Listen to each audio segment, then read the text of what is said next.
Avec vous, je voudrais parler de la Pâque, mais avant de le faire, permettez-moi de vous saluer dans ce temps difficile que nous connaissons. Je sais que nous sommes soumis à un confinement, mais je dis c'est un temps où nous pouvons encore davantage nous mettre au pied du Seigneur. C'est un temps difficile, mais un temps qui peut être salutaire à chacun de nous pour que par la réflexion, nous puissions comprendre ce temps que nous vivons, mais les temps qui nous sont annoncés par la Bible. Cette prédication sur la Pâque nous permettra de comprendre la vraie signification biblique, mais aussi de nous poser des questions. Nous, du XXIe siècle, quelle est pour nous la signification du mot Pâque? Le monde célèbre la Pâque. Et quand on regarde au travers des médias, on se rend compte que la Pâque a une signification pour chacun. Mais du point de vue de Dieu, de la parole de Dieu, que signifie le mot Pâques? Pour bien le comprendre, nous allons lire dans Exode, au chapitre 12, à partir du verset 1er jusqu'au verset 28. Exode, chapitre 12, verset 1er. L'Éternel dit à Moïse et à Aaron dans le pays d'Égypte: ce mois-ci sera pour vous le premier des mois. Il sera pour vous le premier des mois de l'année. Parlez à toute l'assemblée d'Israël et dites: le 10e jour de ce mois, on prendra un agneau pour chaque famille, un agneau pour chaque maison. Si la maison est trop peu nombreuse pour un agneau, on le prendra avec son plus proche voisin selon le nombre des personnes. Vous compterez pour cet agneau d'après ce que chacun peut manger. Ce sera un agneau sans défaut, mâle, âgé d'1 an. Vous pourrez prendre un agneau ou un chevreau. Vous le garderez jusqu'au 14e jour de ce mois, et toute l'assemblée d'Israël l'immolera entre les deux soirs. On prendra de son sang et on en mettra sur les deux poteaux et sur le linteau de la porte des maisons où on le mangera. Cette même nuit, on en mangera la chair rôtie au feu. On la mangera avec des pains sans levain et des herbes amères. Vous ne le mangerez point à demi-cuit et bouilli dans l'eau, mais il sera rôti au feu avec la tête, les jambes et l'intérieur. Vous n'en laisserez rien jusqu'au matin, et s'il en reste quelque chose le matin, vous le brûlerez au feu. Quand vous le mangerez, vous aurez vos reins sains, vos souliers aux pieds et votre bâton à la main, et vous le mangerez à la hâte.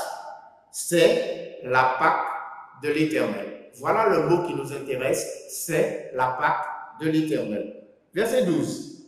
Cette nuit-là, je passerai dans le pays d'Égypte, et je frapperai tous les premiers-nés du pays d'Égypte, depuis les hommes jusqu'aux animaux, et j'exercerai des jugements contre tous les dieux de l'Égypte. Je suis l'Éternel. Le sang vous servira de signe sur les maisons où vous serez. Je verrai le sang et je passerai par-dessus vous, et il n'y aura point de plaie qui vous détruise quand je frapperai le pays d'Égypte.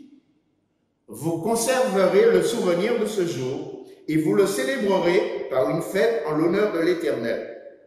Vous le célébrerez comme une loi perpétuelle pour vos descendants. Pendant 7 jours, vous mangerez des pains sans levain. Dès le premier jour, il n'y aura plus de levain dans vos maisons, car toute personne qui mangera du pain levé du 1er au 7e jour sera retranchée d'Israël. Le premier jour, vous aurez une sainte convocation, et le 7e jour, vous aurez une sainte convocation. On ne fera aucun travail ces jours-là. Vous pourrez seulement préparer la nourriture de chaque personne.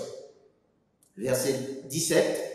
Vous observerez la fête des pains sans levain, car c'est en ce jour même que j'aurai fait sortir vos armées du pays d'Égypte. Vous observerez ce jour comme une loi perpétuelle pour vos descendants.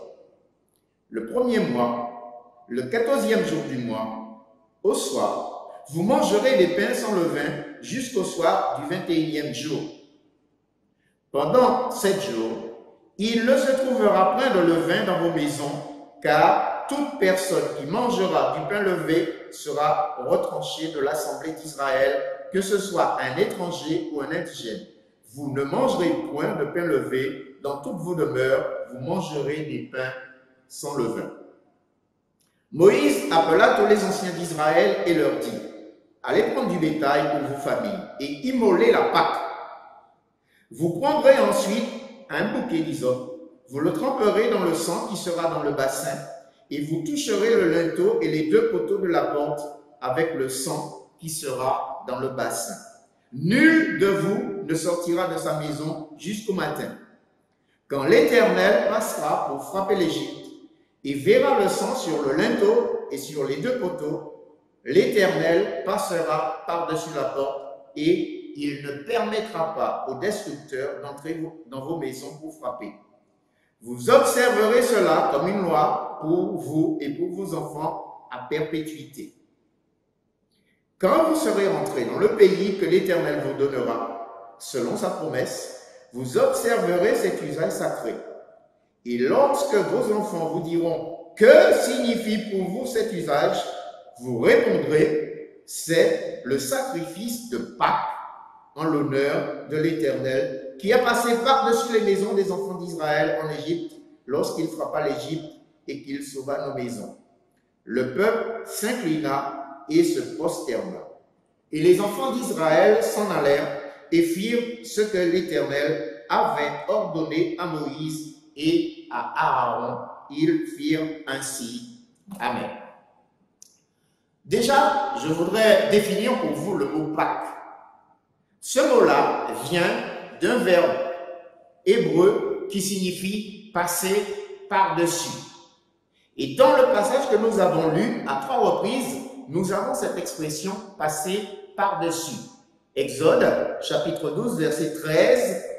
Le sang vous servira de signe sur les maisons où vous serez. Je verrai le sang et je passerai par-dessus vous. Au verset 23, il est dit, quand l'Éternel passera pour frapper l'Égypte et verra le sang sur le linteau et sur les 2 poteaux, l'Éternel passera par-dessus la porte. Verset 27, quand vos enfants vous diront « Que signifie pour vous cet usage ?» vous répondrez « C'est le sacrifice de Pâques en l'honneur de l'Éternel qui a passé par-dessus les maisons des enfants d'Israël. » Il est bon de comprendre bibliquement ce que signifie la Pâque et pourquoi Dieu a institué ce qu'on appelle dans ce chapitre 12 la Pâque de l'Éternel. Nous réalisons que le peuple d'Israël est en captivité, dans la servitude en Égypte. Le pharaon de l'époque est en train d'opprimer Israël. Et Dieu a entendu les cris de son peuple. Dieu envoie un libérateur en la personne de Moïse, accompagné de son frère Aaron. Et là, Dieu veut se révéler à l'Égypte comme le seul Dieu. Inutile de vous répéter que les Égyptiens sont des idolâtres. Ils adorent énormément de Dieu, le soleil, des animaux. Et Dieu, par les 10 plaies, est en train de convaincre les Égyptiens que leurs dieux sont inefficaces pour intervenir, pour les secourir, pour les sauver. Il y a déjà eu 9 plaies en Égypte et nous sommes, au moment où nous lisons Exode chapitre 12, nous sommes à la 10e plaie. Dieu a décidé de frapper les premiers-nés des enfants et des animaux. Alors, pour épargner son peuple, et c'est là la signification du mot Pâques, pour passer par-dessus les maisons, Dieu demande un signe à Israël. Il dit à Israël, vous allez immoler un agneau, vous prendrez le sang et vous répandrez le sang sur les 2 poteaux et sur le linteau de la porte. Et Dieu dit, ce soir-là, eh bien, l'ange exterminateur passera en Égypte. Et dans toutes les maisons où le sang sera répandu sur les 2 poteaux et le linteau, l'ange passera par-dessus. Ça veut donc dire que cette maison-là sera épargnée. C'est la signification du mot Pâques. La maison sera épargnée. Le sang va servir de signe. Et quand l'ange verra le sang, l'ange passera par-dessus. Voilà le mot Pâques, bibliquement, ce que ça signifie. L'ange passera par-dessus. Cela est institué dans un moment où le peuple est dans la servitude. Dieu a décidé maintenant qu'avec cette 10e plaie, Pharaon va capituler et laisser aller le peuple. Il est important pour nous, chrétiens, de comprendre ce qui s'est passé à la Pâque de l'Éternel pour que nous puissions nous aussi comprendre quelle est la signification pour nous, chrétiens, du mot Pâque et comment faire lorsque nous dirons que, entre guillemets, nous avons fait notre Pâque. Je voudrais vous lire un passage dans 1 Corinthiens, chapitre 5, versets 6 et 7. 1 Corinthiens, chapitre 5, versets 6 et 7. La Bible nous dit, et Paul est en train de parler à une église, il y a du désordre. Une église où vraiment Paul veut mettre de l'ordre, purifier l'église. Et il leur dit au verset 6, « C'est bien à tort que vous vous glorifiez. Ne savez-vous pas qu'un peu de levain fait lever toute la pâte?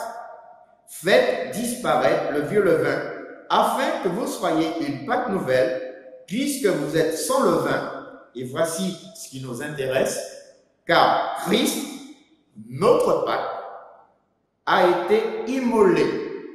Christ, je vais m'arrêter sur cette expression, Christ, notre Pâque, a été immolé. Si l'on fait un parallèle avec ce qu'on a lu dans le livre de l'Exode au chapitre 12, alors que le peuple était en Égypte, Dieu avait demandé à Israël d'immoler un agneau entre les deux soirs et de répandre le sang sur les poteaux et le linteau de la porte, dans le but que cela servirait de signe à l'ange exterminateur pour épargner les enfants d'Israël. Que signifie pour nous Christ, notre Pâque? Eh bien, c'est exactement la même chose, mais ramené dans un autre contexte. Dieu a envoyé son Fils. Son Fils va se donner en sacrifice pour que tous ceux qui croient en lui soient épargnés de la colère de Dieu, du jugement de Dieu. On a un parallèle qu'on peut faire, et là je voudrais vous faire bien comprendre. Le mot Pâques dans Exode, l'ange est passé par-dessus. L'ange a épargné les maisons où il y avait le sang sur les poteaux et le linteau. Quand Dieu viendra juger ce monde, il passera par-dessus, il épargnera tous ceux qui ont cru dans le sacrifice de Jésus. Le signe pour nous chrétiens, c'est de reconnaître que Christ, l'agneau immolé, s'est donné en sacrifice pour nous. D'ailleurs, Jean-Baptiste, ce prophète qui annonçait le Messie et qui préparait le chemin pour lui, va dire dans l'évangile de Jean, au chapitre 1er, le verset 29, la Bible dit, Jean, chapitre 1er, le verset 29, le lendemain, il, c'est-à-dire Jean-Baptiste, vit Jésus venant à lui. Et il dit, voici l'agneau de Dieu qui ôte le péché du monde. Jésus est là sous la forme de serviteur. Il est homme, il s'est fait homme. Et là, Jean-Baptiste dit, voici l'agneau de Dieu. Est-ce qu'on peut faire la comparaison entre ce que dit Jean-Baptiste et ce qui s'est passé dans le livre de l'Exode au chapitre 12 où Dieu a demandé à son peuple de prendre un agneau? Il fallait prendre l'agneau, il fallait l'immoler il fallait mettre le sang sur les poteaux et le linteau des portes pour que l'ange passe outre.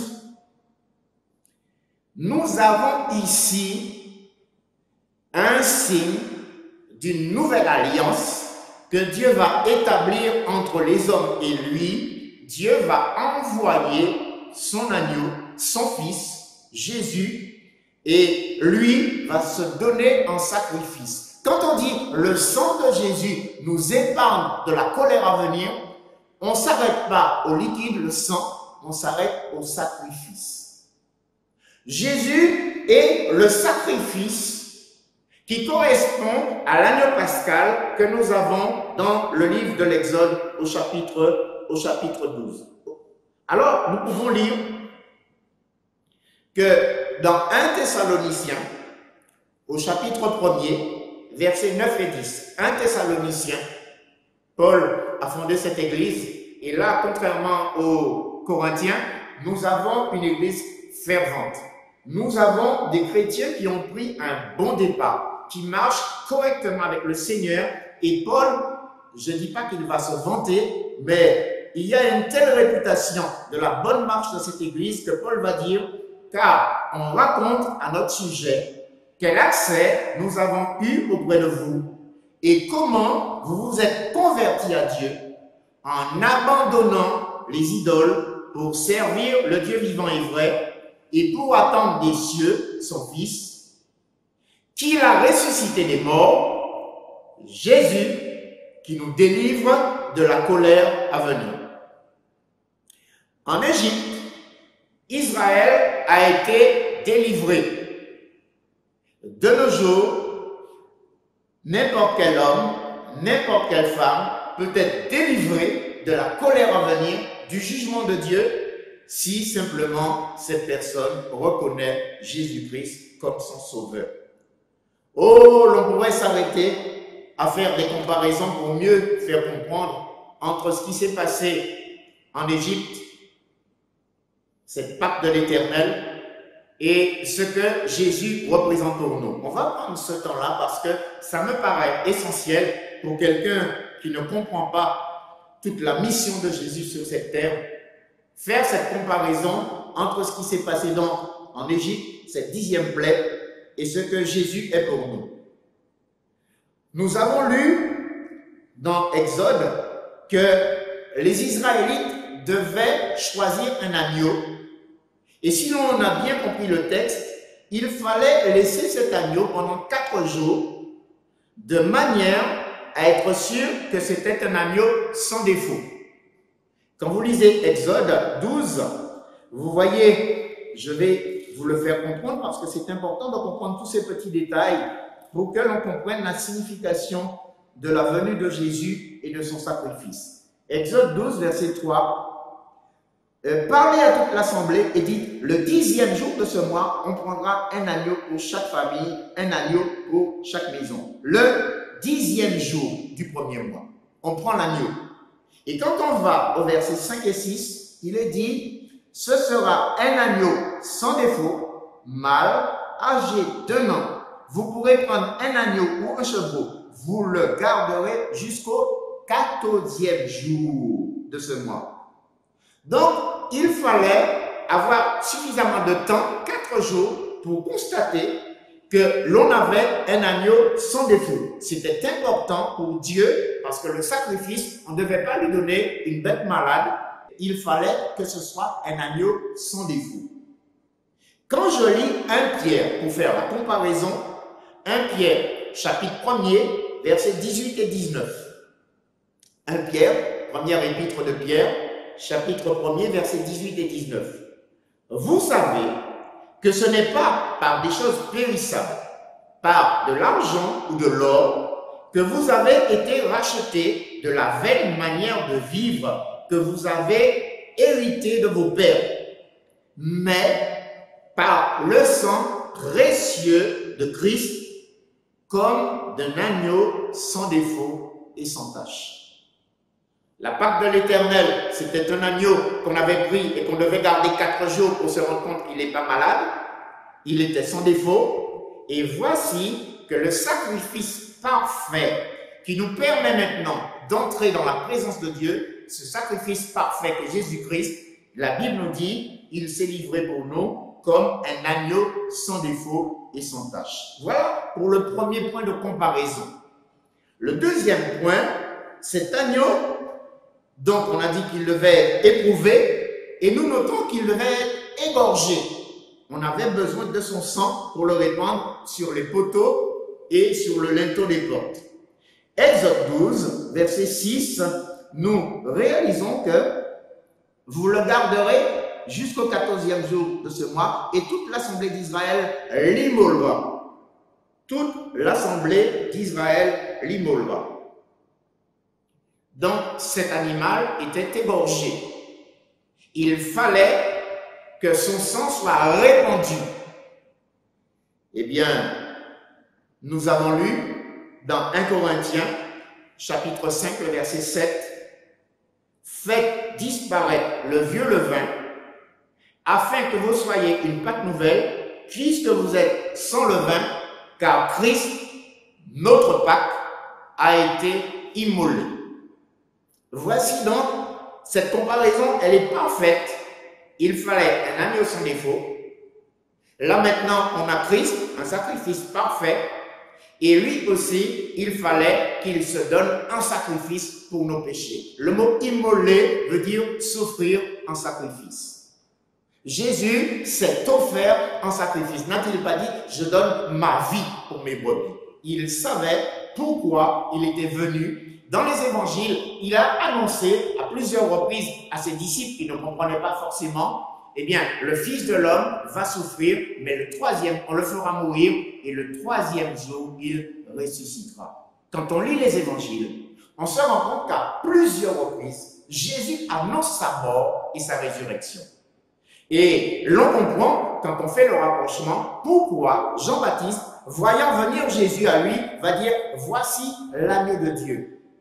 On voit le signe prophétique, la parole prophétique de Jean-Baptiste, parce qu'il reconnaissait que cet homme qu'on appelle Jésus, il devait se donner en sacrifice pour que les hommes soient épargnés de la colère de Dieu à venir.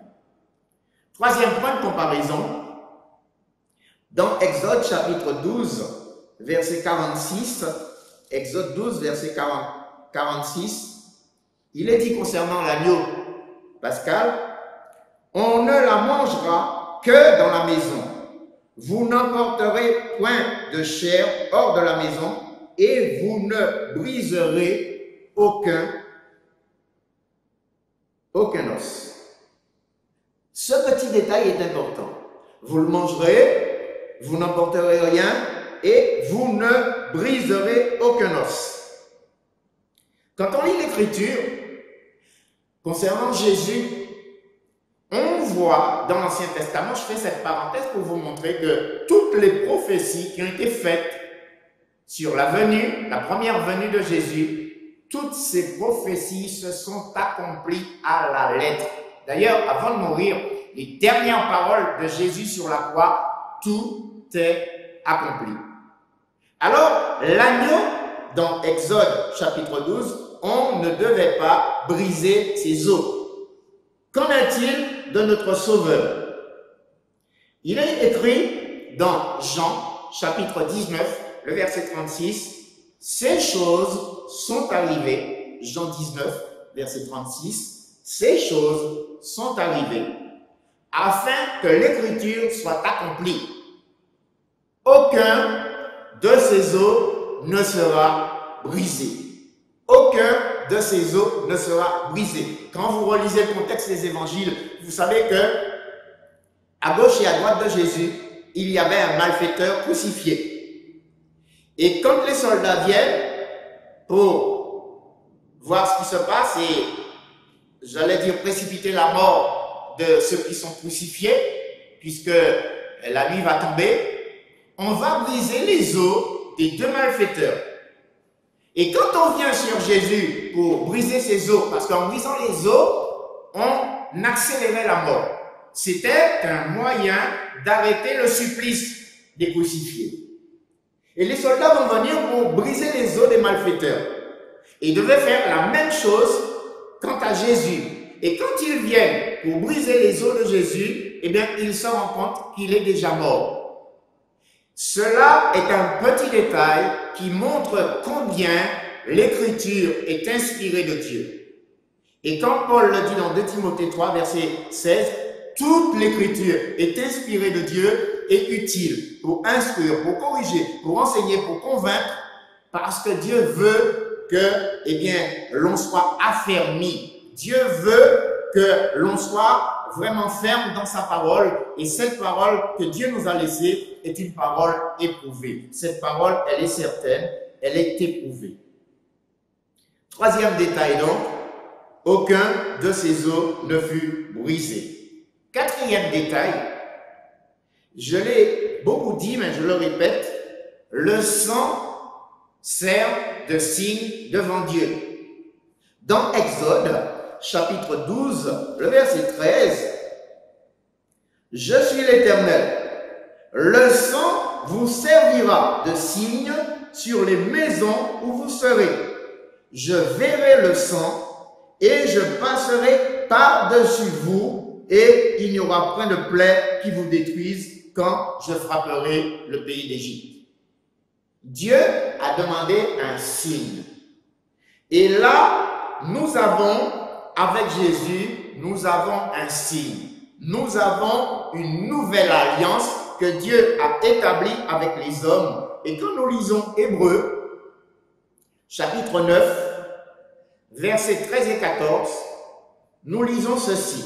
« Car si le sang des taureaux et des boucs et la cendre d'une vache répandue sur ceux qui sont souillés sanctifie et procure la pureté de la chair, combien plus le sang de Christ qui, par l'Esprit éternel, s'est offert lui-même sans tache à Dieu, purifiera-t-il votre conscience des œuvres mortes afin que vous serviez le Dieu vivant. » Le sang, le sacrifice de Jésus, c'est le signe d'une nouvelle alliance. L'alliance dans l'Égypte, Dieu avait fait une alliance avec son peuple en leur donnant un signe pour les épargner de sa colère, de son jugement. Et comprenons bien la signification du signe dans l'Égypte. Vous mettrez le sang, ce sera un signe, et l'ange passera par-dessus. Les hommes de ce temps que nous vivons, avec tout ce qu'on entend sur le coronavirus, avec tout ce qu'on entend sur cette pandémie, et l'on voit que tous les hommes veulent prendre toutes les précautions pour que, eh bien, ils soient épargnés. Ils soient épargnés de ce virus qui produit la mort. Il y a un virus beaucoup plus virulent que ce que nous connaissons. Ce virus, plus virulent que le coronavirus, plus virulent que tout ce que l'on a connu, ce virus, c'est le péché. Et la Bible nous dit que le péché a contaminé la race humaine et que tous les hommes, eh bien, sont attaqués par ce virus qu'est le péché. Dans l'épître de Paul aux Romains, au chapitre 5, le verset 12, il est dit, « C'est pourquoi, comme par un seul homme, le péché est entré dans le monde, et par le péché la mort, et qu'ainsi la mort s'est étendue sur tous les hommes, parce que tous ont péché. » Quand on parle du coronavirus, quand on voit les précautions que les nations sont en train de mettre en place, eh bien, certaines personnes sont épargnées. D'autres malades sont même guéris. Bien, on connaît quand même le nombre conséquent de morts. Mais quand on lit le virus du péché à cause de la désobéissance d'Adam et Ève dans le jardin d'Éden, la Bible ne nous dit pas qu'une partie des hommes est épargnée. La Bible nous dit que le péché a atteint tous les hommes. Donc c'est beaucoup plus grave que le coronavirus. Et si les hommes et les nations font tout pour avoir un vaccin, font tout pour protéger les populations, ce qui est très louable. Mais Dieu veut, lui, protéger tous les hommes et leur donne un moyen, un remède, un vaccin accessible à tous les hommes, que c'est simple ce que je vais dire. La foi dans la personne de Jésus-Christ. Et c'est important que l'on réalise que face à ce virus qu'est le péché, face à tous les dégâts que le péché est en train de faire dans le monde, Dieu a prononcé des paroles très simples, permettant à tous les hommes d'accéder à sa grâce. Je vous lis Éphésiens, chapitre 2, versets 8 et 9. Car c'est par la grâce que vous êtes sauvés, par le moyen de la foi. Et cela ne vient pas de vous, c'est le don de Dieu. Ce n'est point par les œuvres, afin que personne ne se glorifie. Et dans ce temps de Pâques que nous vivons, pour bien ancrer dans nos cœurs la signification du mot Pâques, Dieu veut nous épargner du jugement à venir. Quand vous lisez l'Apocalypse, vous voyez qu'il y a un jugement qu'on appelle le jugement du trône blanc. Et tous les hommes viendront et auront à comparaître devant Dieu. Pour que l'on n'aille pas dans l'éternité sans Dieu, Dieu a donné à tous les hommes un sauveur.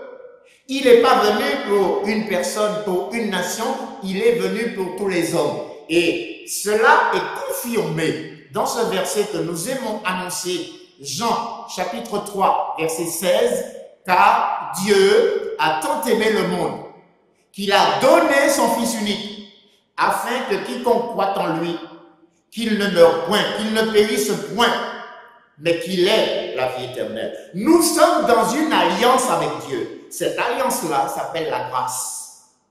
Et dans cette alliance qu'est la grâce, Dieu a donné un moyen universel pour que, quelle que soit la personne, que cette personne ait le moyen d'être sauvée. Et ce qui permet à l'homme d'être sauvé, je l'ai dit, je le répète, c'est la foi dans le Sauveur qui est Jésus-Christ. Et l'on comprend pourquoi il est mort. Ce n'est pas un accident, ce n'est pas un hasard, c'est pas l'impuissance de Dieu à protéger Jésus.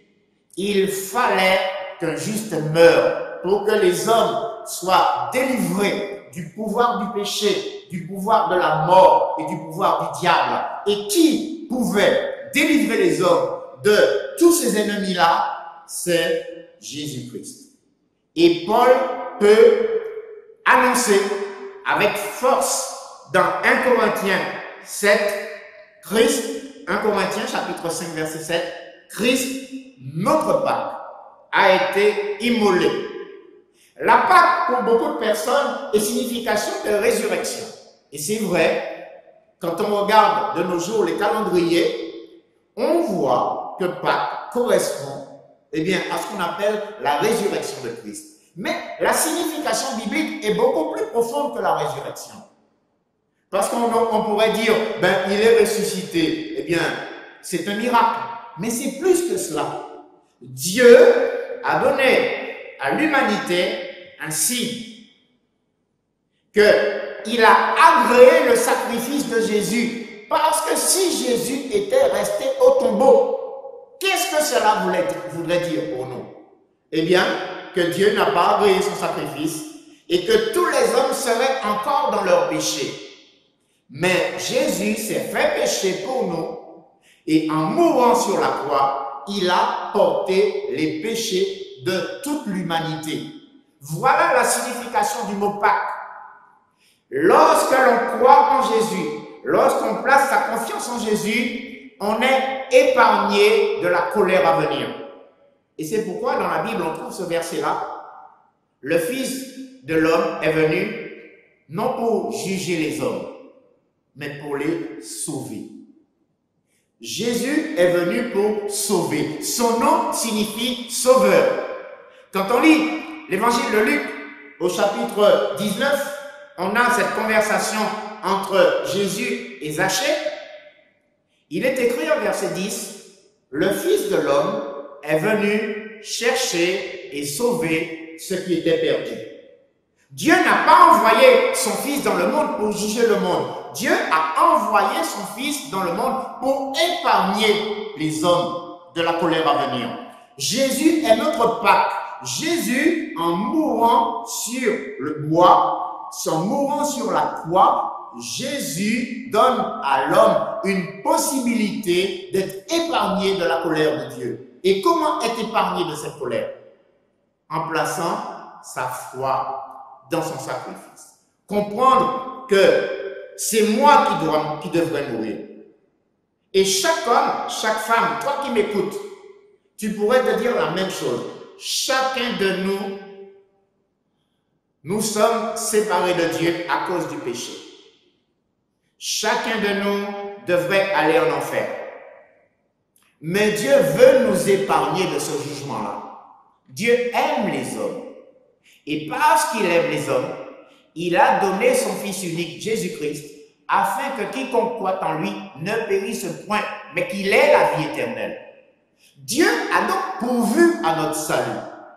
Et là, la Pâque prend toute sa dimension. Dieu veut nous épargner. Comme Dieu a épargné Israël en Égypte, Dieu veut épargner les hommes de la mort éternelle. Christ, notre Pâque. Christ est ma Pâque.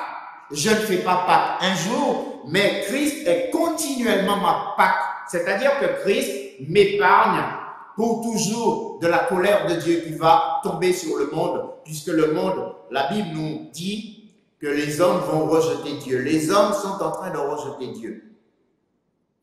Vous voyez, et je disais que j'appréciais les efforts des nations pour aider les populations dans ce temps de coronavirus. Mais je paraîtrais peut-être ridicule aux yeux de beaucoup.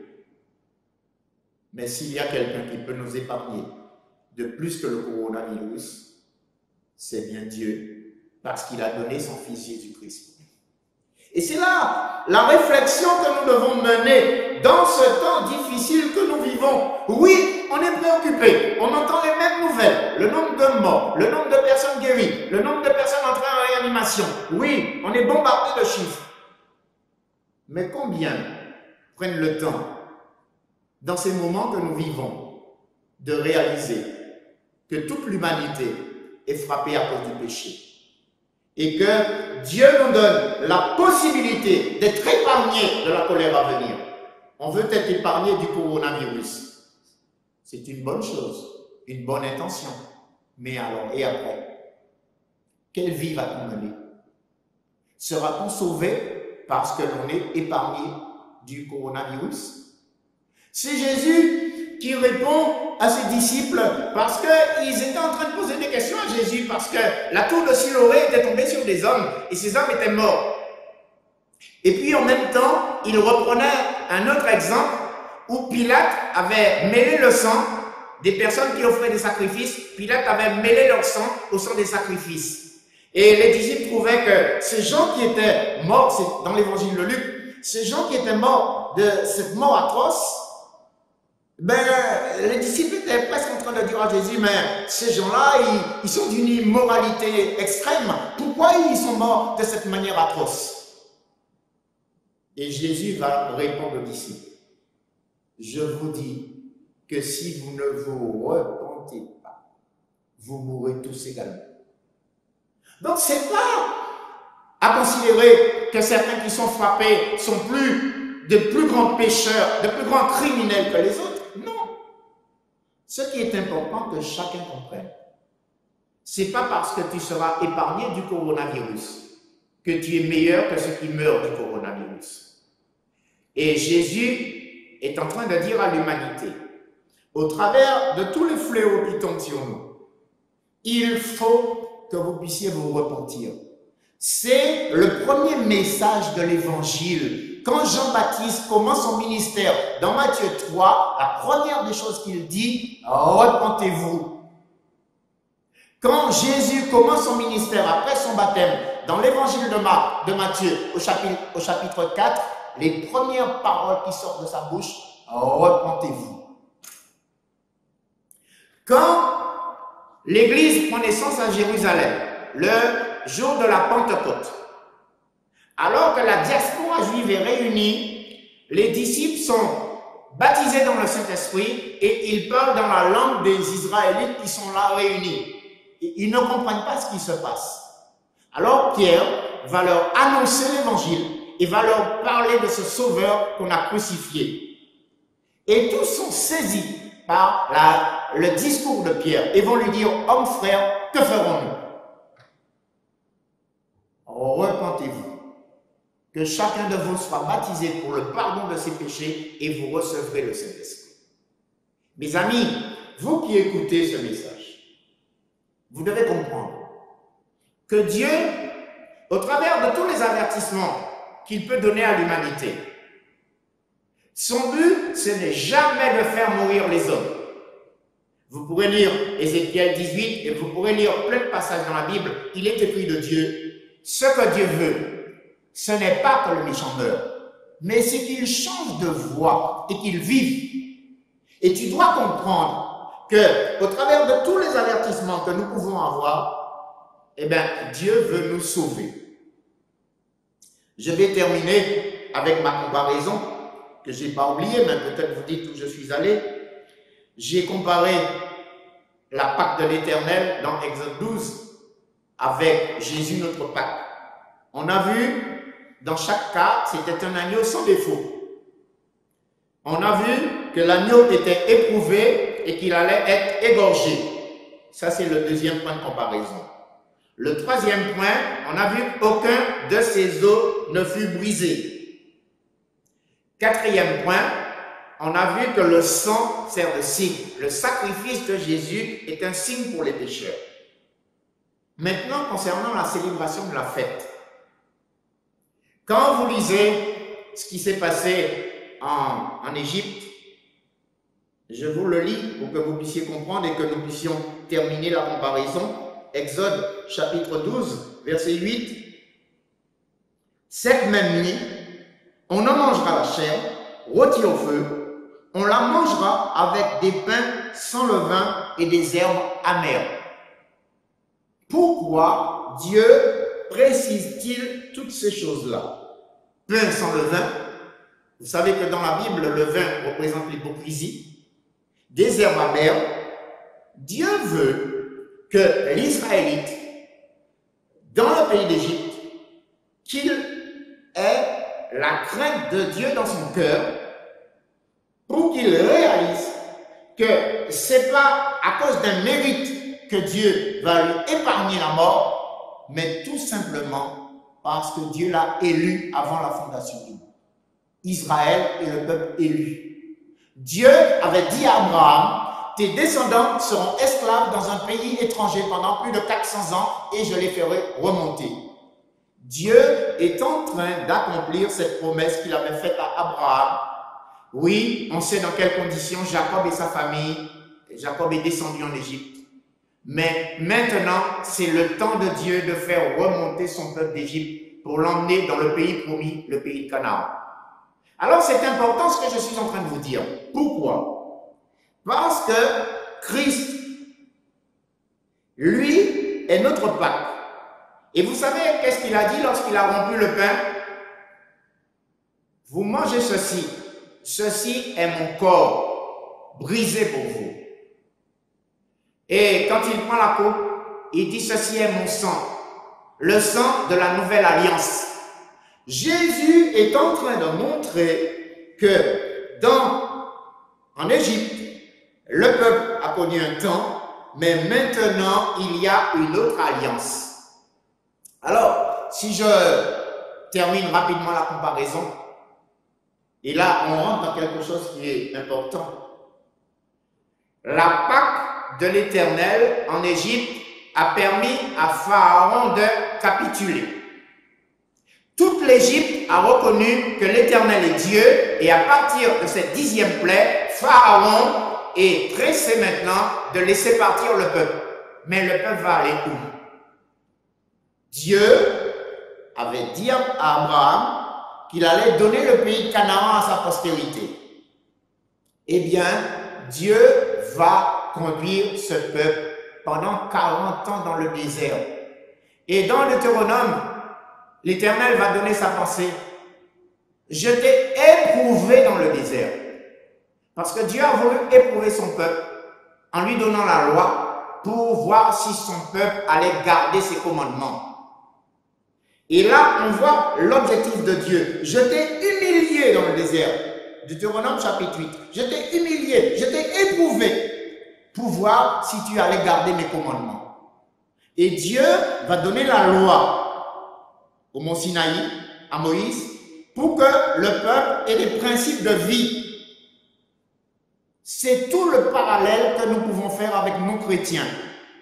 Lorsque je me repens, lorsque je comprends la signification du sacrifice de Jésus, que je l'accepte comme mon sauveur, Dieu met sa nature divine en moi pour que j'apprenne à le craindre et à observer sa parole.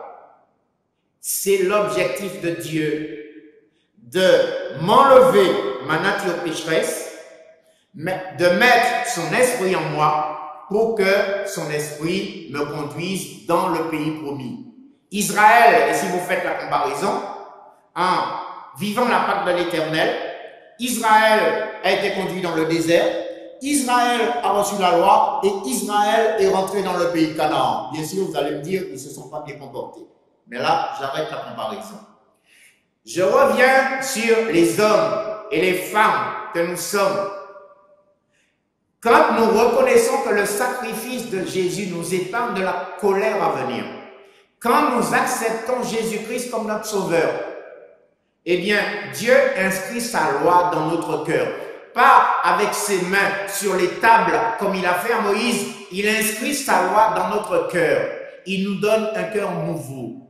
Il met en nous son esprit pour faire quoi? Pour que nous puissions marcher en nouveauté de vie. Pour que nous puissions nous diriger vers la Canaan céleste. Pour que nous puissions demeurer dans les voies du Seigneur et lui être agréable et pouvoir un jour le voir face à face. Voici toute la comparaison que l'on peut mener avec ce qui s'est passé dans l'Ancien Testament et comprendre, nous, du XXIe siècle, quelle doit être pour nous la signification du mot Pâques. C'est important que chacun réalise que Dieu, il est un Dieu d'amour. Quelqu'un a même dit, si Dieu devait regarder, écoutez bien ce que je vais vous dire, si Dieu devait faire à cause de son amour, tous les hommes devraient être sauvés parce qu'il aime tous les hommes. Mais en même temps, cette personne a rajouté, si Dieu devait faire en fonction de sa sainteté, tous les hommes seraient condamnés. Parce que Dieu est saint et l'homme est dans le péché. Alors, comment concilier l'amour de Dieu qui l'emmènerait à sauver tous les hommes et sa sainteté qui l'emmènerait à frapper les hommes de sa colère? Comment concilier l'amour et la sainteté de Dieu? Eh bien, il fallait un médiateur. Il fallait quelqu'un qui meure à cause du péché des hommes pour que Dieu revienne de sa colère et accepte que tout homme qui reconnaît le sacrifice de Jésus, qui reconnaît Jésus comme son sauveur, eh bien, cet homme-là est épargné de la colère de Dieu. Et il peut dire, Christ est ma Pâque. Christ est celui qui m'épargne de la colère à venir. Et c'est pourquoi je terminerai tout à l'heure en dirigeant ma prière avec deux objectifs. Premier objectif, pour ceux qui ont déjà reçu Christ comme leur sauveur, qu'ils gardent la crainte de Dieu dans leur cœur. Parce que comment serons-nous sauvés si nous négligeons un si grand salut? Donc que nous puissions persévérer avec un cœur nouveau, un esprit nouveau dans les voies du Seigneur. Ça sera mon premier objectif de prière. Mon deuxième objectif, ce sera de penser à toutes les personnes qui n'ont pas encore compris qu'il leur faut faire un choix, ou leur dire avec beaucoup de tendresse, beaucoup d'amour, que Dieu veut te sauver. Mais il a fixé une condition, que tu acceptes Christ comme ton sauveur. Et c'est pour cela qu'en terminant ce message, eh bien, nous grandissons dans l'humilité, nous grandissons dans la crainte de Dieu, parce que nous considérons que tout ce qui se passe devant nous sont des événements qui nous emmènent dans la réflexion, qui nous emmènent à considérer que ça peut être un avertissement pour nous de comprendre et d'analyser les choses à venir.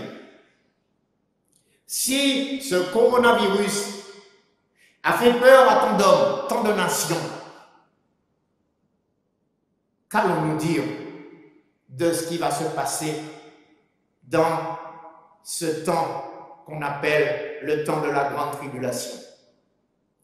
La Bible nous dicte 3 séries de fléaux qui vont tomber sur l'humanité. La série des 7 sceaux, la série des 7 coupes et la série des 7 trompettes. Et quand nous lisons ces jugements de Dieu qui vont frapper la terre, nous voyons que c'est encore plus grave que ce que nous voyons avec le coronavirus. Mais la Bible nous dit que les hommes vont se rebeller. Ils ne vont pas se repentir. Mais Dieu use de patience. Pierre l'explique très bien. Ce n'est pas que Dieu est en retard. Ce n'est pas que Dieu, il aurait pu déjà envoyer son Fils chercher les croyants. Mais Pierre nous dit dans son épître, Dieu use de patience, ne voulant qu'aucun périsse, mais que tous parviennent à la repentance. Alors, avec tout ce que nous avons entendu ce matin, nous allons dans la crainte de l'Éternel, en toute humilité. Nous allons prendre un temps dans la prière. Et je commencerai, comme j'ai dit, avec tous ceux qui ont déjà Christ comme leur Pâque. Christ est ma Pâque. Christ est celui qui m'épargne de la colère à venir. Alors, nous nous inclinons devant Dieu. Nous le bénissons parce qu'il nous a ouvert l'intelligence pour que nous puissions croire. Maintenant, nous devons demeurer dans la foi. Nous devons persévérer. N'a-t-il pas dit, celui qui persévérera jusqu'à la fin sera sauvé. Alors, prions premièrement pour ces personnes. Seigneur, je veux te prier ce matin pour tous tes enfants, tous ceux qui ont accepté Christ comme leur sauveur et qui ont compris que tu viendras un temps et tu as donné des signes pour juger le monde par ton Fils Jésus-Christ. Oui, il est venu sur cette terre, il a pris la forme d'un serviteur, il a donné sa vie à Golgotha pour tous ceux qui veulent croire dans son pardon. Oui, Seigneur, ce matin, je mets devant toi tous ceux qui ont Christ comme sauveur. Et je prie que tu nous aides à persévérer dans la foi. Tu nous aides à traverser les épreuves de la vie. Les moments heureux comme les moments difficiles qui peuvent être devant nous. Je prie que tu mettes la crainte de Dieu dans nos cœurs pour que nous puissions traverser ces moments et demeurer fidèles à toi. Seigneur, merci pour ta parole. Merci de ce que nous avons compris. Que toutes choses sont réglées par toi, que tu as le contrôle des événements entre tes mains. Rien n'arrive que tu ne le permets. Et si tout cela nous emmène dans la réflexion, c'est justement pour que nous puissions revenir avec la crainte de Dieu dans notre cœur. Remplis-nous de ton esprit, afin que nous puissions nous prosterner constamment devant toi et chercher ta face dans ces temps difficiles que nous connaissons. Je te loue de ce que tu nous as permis, de ce que tu nous fortifies, de ce que tu nous rends inébranlables. Merci pour ton esprit qui travaille dans nos cœurs. Sois loué et béni, Père, au nom de Jésus. Maintenant, je veux m'adresser à tous ceux qui ont entendu ce message et qui ont compris la gravité de la situation. Mais nous savons que la situation peut être encore plus grave si nous n'avons pas Christ comme sauveur, puisque notre destinée à ce moment-là sera ce qu'on appelle, la Bible appelle la seconde mort, les temps de feu, séparés éternellement de la présence de Dieu. Ce n'est pas ce que Dieu veut pour toi, mon ami. Dieu veut te sauver. Dieu a tant aimé le monde. Dieu t'a tant aimé qu'il a donné son Fils pour toi. Maintenant, il te reste une chose. Faire un choix. Accepter Christ comme ton sauveur. Et là, je voudrais te dire, le premier pas, c'est la repentance. Regretter que tu te sois éloigné de Dieu, que ta vie n'a fait jusqu'alors aucun cas de Dieu. Dieu t'emmène à considérer tes voies ce matin. Dieu t'emmène à considérer combien tu es loin de lui. Tu pourrais croire que tu aimes Dieu, que tu lis ta Bible, que tu fais des choses formidables. Mais est-ce que Jésus est ton sauveur? C'est la question que Dieu te posera. As-tu Christ comme sauveur? La Bible nous dit dans l'évangile de Jean, au chapitre 3, celui qui a le Fils a la vie. Celui qui n'a pas le Fils, il viendra en jugement. Alors, ce matin, je t'invite à faire un choix. Je t'invite à te prosterner devant Dieu, t'agenouiller. Vraiment qu'au fond de ton cœur, tu aies cette humilité pour comprendre que Dieu veut t'emmener ce matin à la repentance. Dieu veut que tu t'humilies devant lui, que tu le reconnaisses comme Dieu. Il veut t'épargner de la colère à venir. Mais alors, Christ doit être ta Pâque. Tu dois le choisir comme ton sauveur, comme le seul capable de t'épargner de la colère de Dieu. Jésus a dit dans l'évangile de Jean, au chapitre 14, verset 6, « Je suis le chemin, la vérité, la vie. Nul ne vient au Père que par moi. » Si tu veux aller au Père, si tu veux être sauvé, si tu veux un jour passer ton éternité auprès de Dieu le Père, eh bien, il te faut accepter Christ comme ton sauveur. Et c'est ce que nous allons faire. Tu vas te repentir, tu vas baisser ta tête, tu vas demander pardon à Dieu, tu vas reconnaître ton état et tu vas vraiment au fond de ton cœur éprouver une grande tristesse de ce que jusqu'alors tu as offensé Dieu. Seigneur, je te demande pardon, je prie, je te donne les mots ce matin pour t'aider à t'humilier devant Dieu. Seigneur, je te demande pardon pour mes péchés. Jusqu'alors, je n'avais pas entièrement réalisé combien je t'ai offensé. Mais par ta parole, je réalise que tu veux que l'homme fasse un choix. Alors, je fais ce choix ce matin. Je me repens devant toi et je choisis Jésus comme mon sauveur. Je te demande de me pardonner de mes péchés. Je te demande de me donner un cœur nouveau. Oui, je décide, ce matin, de tourner le dos au péché et de reconnaître que je t'ai offensé. Alors, pardonne-moi mes péchés. Accepte-moi comme ton enfant. Et ce matin, par ta grâce, donne-moi un cœur nouveau, un esprit nouveau, pour que je puisse marcher maintenant de manière agréable à toi. Je te remercie, ô mon Dieu, pour ce que tu fais dans mon cœur, pour le pardon que tu m'accordes. Sois béni et loué au nom de Jésus-Christ. Amen. Voilà, chers auditeurs, que Dieu vous bénisse et que son nom soit glorifié dans vos vies.